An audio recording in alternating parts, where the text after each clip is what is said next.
दुनिया भर से सनातन धर्म की सारी खबरों से रहना चाहते हैं अपडेट, तो सब्सक्राइब करें द साइंटिफिक हिंदू को।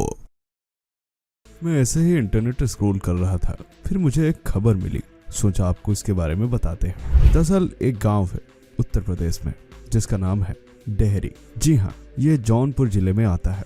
आखिर डेहरी गांव सुर्खियों में क्यों है, चलिए अब ये भी जान लेते हैं।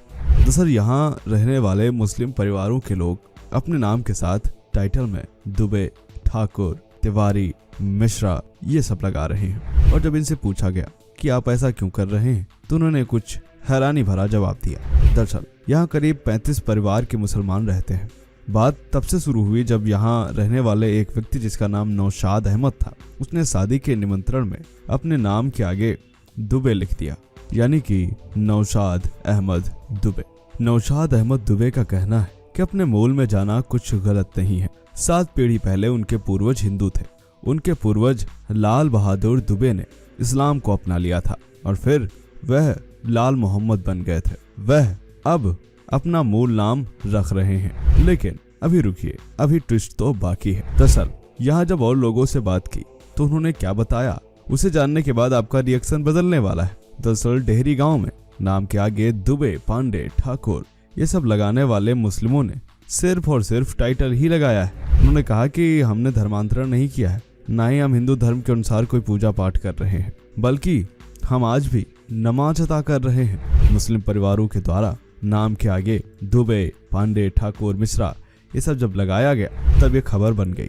इसीलिए लोगों ने कहा कि ये सब लोग सुर्खियों में आने के लिए ही ऐसा कर रहे हैं। ये जो नाम आपका मिला है नौशाद अहमद दुबे, इसके पीछे की क्या कहानी है नौशाद जी? मेरी 7 पीढ़ी ऊपर लाल बहादुर दुबे जी थे मेरे पूर्वज, जो धर्म बदल के लाल मोहम्मद शेख हो गए थे, उर्फ लालन शेख उनको कहा जाता था। तो नौशाद भाई ये बताइए, ये आपको कैसे पता चला कि आप दुबे ही हैं? इसकी खोज कैसे की आपने? और क्या गांव में लोग क्या बुलाते हैं आपको प्रेम से? नौशाद भाई बुलाते हैं, अहमद भाई बुलाते हैं, या दुबे जी बुलाते हैं, क्या बोलते हैं? मुझे गांव में नौशाद ही कहा जाता है। अब कुछ लोग चिढ़ाने के लिए भी दुबे कहते हैं, कुछ लोग वास्तव में दुबे कहते हैं। मुझे ये पता था, मुझे पूर्वजों से पता चला कि मेरे पूर्वज लाल बहादुर दुबे थे, जो रानी की सराय आजमगढ़ से यहाँ इस गाँव में आए, जमीन खरीदे, 1 पैसा 2 पैसा की जो भी उनकी हैसियत थी, जमींदारी खरीद के यहाँ पे रहे हैं। तो मैं ये जानता था कि मेरे पूर्वज लाल बहादुर दुबे हैं। इस तरीके से मुझे पता चला। अब बताइए आपका क्या सोचना है इस पर। तो ये तो ऐसी खबर थी जिस पर हम आपका रिएक्शन जानना चाह रहे थे। अब दूसरी खबर पर बात करेंगे वीडियो के आगे, तो चलिए शुरू करते हैं आज का यह वीडियो। मेरा नाम है धीरेन्द्र और आप देख रहे हैं द साइंटिफिक हिंदू। यह है न्यूज़ 18 इंडिया। 6 दिसंबर की खबर है जिसका टाइटल पढ़िए, ऐसा मुल्क जहां मुसलमानों के एंट्री है बैन, इस्लाम का नाम लेने भर से ही हो जाएगा सिर कलम। तो इसमें सच्चाई क्या है, ये भी आपको आज के इस वीडियो में बताएंगे। तो चलिए जानते हैं आखिर किम जोंग उन ने क्या किया है विस्तार से।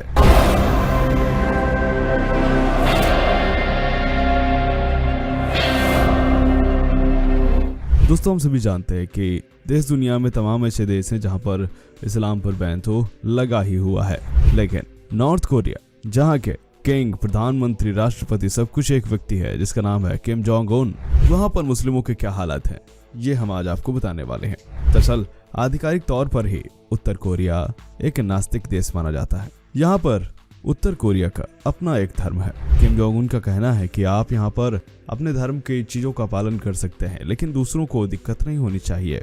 लेकिन यहाँ पर इस्लाम पर पूरी तरह से बैन लगा दिया गया है। न सिर्फ बैन लगाया गया है, बल्कि अगर आप किसी भी तरह से इस्लाम धर्म का पालन करते हुए पाए जाते हैं तो वह एक अपराध की श्रेणी में आएगा और इसके लिए आपको मृत्यु दंड तक की सजा दी जा सकती है।